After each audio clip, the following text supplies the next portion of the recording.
గురుగారు, నిజమైన సన్యాసం అంటే ఏమిటి? దీనికి ఉదాహరణగా మన సంప్రదాయం ఏం చెప్పింది? ఇందాక ప్రశ్నకి అనుబంధమే ఈ ప్రశ్న కూడా. సన్యాసము అంటే కాషాయం కట్టుకున్నంత మాత్రాన సన్యాసం కాదు. కాషాయం ఎందుకంటే సన్యాసము అంటే మనస్సన్యాసం చేస్తేనే సన్యాసం. దీన్ని కొంచెం విపులీకరించి చెప్పారు మన పెద్దవాళ్ళు. పురాణాల్లో ఉన్న కథే మీకు చెప్తున్నాను. ఒక మహారాజు గారు ఉన్నారు. ఆ మహారాజు గారికి ఈ లోకంలో ఉన్నటువంటివన్నీ కూడా అశాశ్వతాలనుకొని నేను ఎప్పుడు సన్యసించాలి, చిచి ఏముంది భోగభాగ్యాలు ఇవన్నీ అని చెప్పి అనుకుంటూ ఉన్నాడు. భార్య కూడా ఆ రకంగానే అటువంటి మనస్సన్యాసం కలిగినటువంటిది. అయితే రాజుగారికి కేవలం కాషాయపు బట్టల మీద సన్యాసం స్వీకరించాలన్న దాని మీద, అలా కనుక కట్టుకుంటే లోకంలో అందరూ నమస్కారాలు పెడతారు, నేను సన్యాసిని అందరూ పొగుడుతారు అనేటువంటి భావనే ఉంది. కొంతకాలానికి నిజంగానే ఆ బట్టలు కట్టేసుకున్నాడు. అరణ్యాలకు పోయాడు అని చెప్పి అందరూ ప్రచారం జరిగితే గొప్పగా నన్ను సత్కరిస్తారు అనుకున్నాడు. అరణ్యాలకు పట్టుకొని పోయాడు. ఇక్కడ భార్య ఆవిడ నిజంగా మనస్సన్యాసిని. మామూలుగా అధునాతనమైనటువంటి ఆ రాజులకు సంబంధించినటువంటి ఆ బట్టలు అవన్నీ ధరిస్తూ ఉన్నప్పటికీ మనస్సులో మాత్రం చాలా మమత్వం వదులుకున్నటువంటి బుద్ధి ఆవిడకు ఉంది.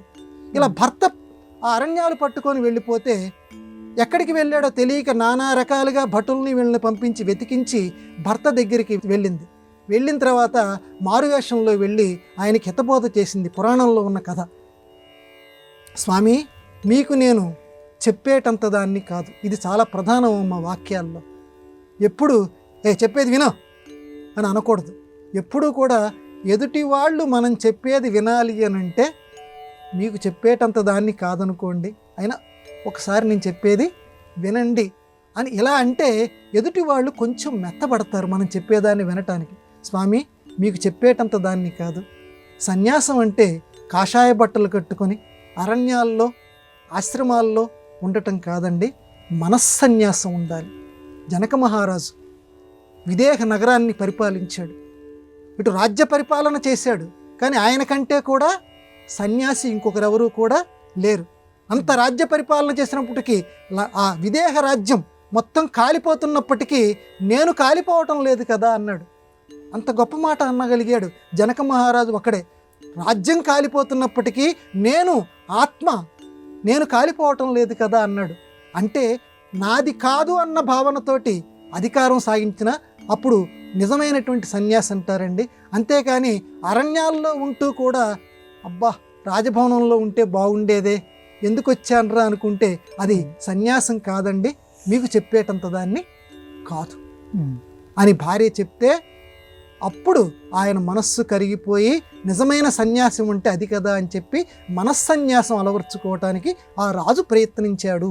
కనుక మనం స్వీకరించవలసింది ఏంటంటే ఈ కథలో మనస్సన్యాసం ఉండాలి. అంటే ఈ రోజే మొత్తం అందరూ కూడా సన్యాసాలు తీసుకోమని మన సంప్రదాయం ఏం చెప్పట్లా. ఆశ్రమాలన్నింటిలోకి గృహస్థాశ్రమం చాలా గొప్పదంటోంది. అందుకే సనాతన ధర్మానికి జోహార్. ఒక గృహస్థు అనేవాడు ఉంటేనే సన్యాసులకు అన్నం పెడతాడు. అందరూ భవతీ భిక్షాన్ దేహి అని సన్యాసుల్లాగా ఉంటే వాళ్ళకి అన్నం పెట్టేవాడు ఎవరు?